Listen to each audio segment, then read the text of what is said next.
Assalamualaikum warahmatullahi wabarakatuh. Saya Maria Fitriani. Saya akan memaparkan hasil diskusi dari ruang kolaborasi modul 2.1, yaitu pembelajaran berdiferensiasi. Nah, ini adalah kasus 2, yaitu kasus SMP. Berikut kasusnya.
Pertanyaan pertama, apakah kebutuhan belajar murid yang berusaha dipenuhi oleh guru tersebut?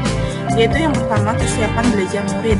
Skenario pada poin 156, adanya pertanyaan pemandu pada awal pembelajaran, skenario tugas berjenjang sesuai kemampuan atau pemahaman. Kemudian yang kedua, minat belajar murid, yaitu skenario pada poin 234, murid terlibat aktif dalam proses pembelajaran.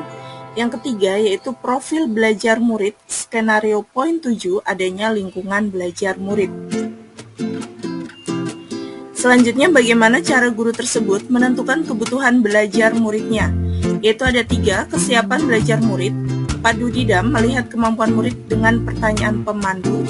Yang kedua, minat murid, yaitu murid menulis iklan yang menarik sesuai dengan kemampuan murid. Yang ketiga, profil belajar murid, yaitu murid diminta memilih lokasi yang mendukung belajar mereka dengan baik. Selanjutnya, strategi pembelajaran berdiferensiasi apa yang digunakan? Yaitu yang pertama, diferensiasi konten. Skenario yang mendukung atau kasus yang mendukung yaitu Pak Dudidam menyediakan berbagai jenis-jenis iklan dan Pak Dudidam menyiapkan lembar kertas grafik chart. Selanjutnya yang kedua yaitu diferensiasi proses. Pak Dudidam meminta murid menulis iklan 3-5 iklan baik bersifat individu, berpasangan maupun kelompok. Pak Dudidam melakukan kegiatan pembelajaran bervariasi dan memfasilitasi gaya belajar murid yang beragam. Pak Dudidam menetapkan skenario tugas sesuai dengan pengetahuan dan pemahaman konsep muridnya. Yang ketiga yaitu diferensiasi produk, yaitu Pak Dudidam menugaskan murid membuat iklan untuk mempromosikan produk, jasa, dan acara. Berikutnya, bagaimana guru tersebut melakukan penilaian? Dalam kasus SMP tersebut, ada 3 penilaian, yaitu assessment for learning. Pak Dudidam mengajukan beberapa pertanyaan pemandu di awal pembelajaran dan mengadakan diskusi kelas. Kemudian yang kedua yaitu assessment as learning, penilaian selama proses kegiatan pembelajaran dari murid berdiskusi berpasangan, berkelompok kecil, dan kelompok besar. Yang ketiga yaitu assessment of learning, penilaian yang dilakukan kepada Pak Dudidam dengan memberikan tugas akhir, yaitu membuat iklan yang dikemas secara efektif untuk mempromosikan produk atau jasa. Ini adalah hasil diskusi dari teman-teman CGP tentang tanggapan dan penguatan, yaitu yang pertama menguruskan strategi pembelajaran berdiferensiasi, yaitu sesuai urutan diferensiasi konten, diferensiasi proses dan produk. Yang kedua, Pak Dudidam menetapkan skenario tugas sesuai dengan pengetahuan dan pemahaman konsep muridnya, itu termasuk diferensiasi proses. Nah, itu saja pemaparan dari saya. Terima kasih, salam guru penggerak. Wassalamualaikum warahmatullahi wabarakatuh.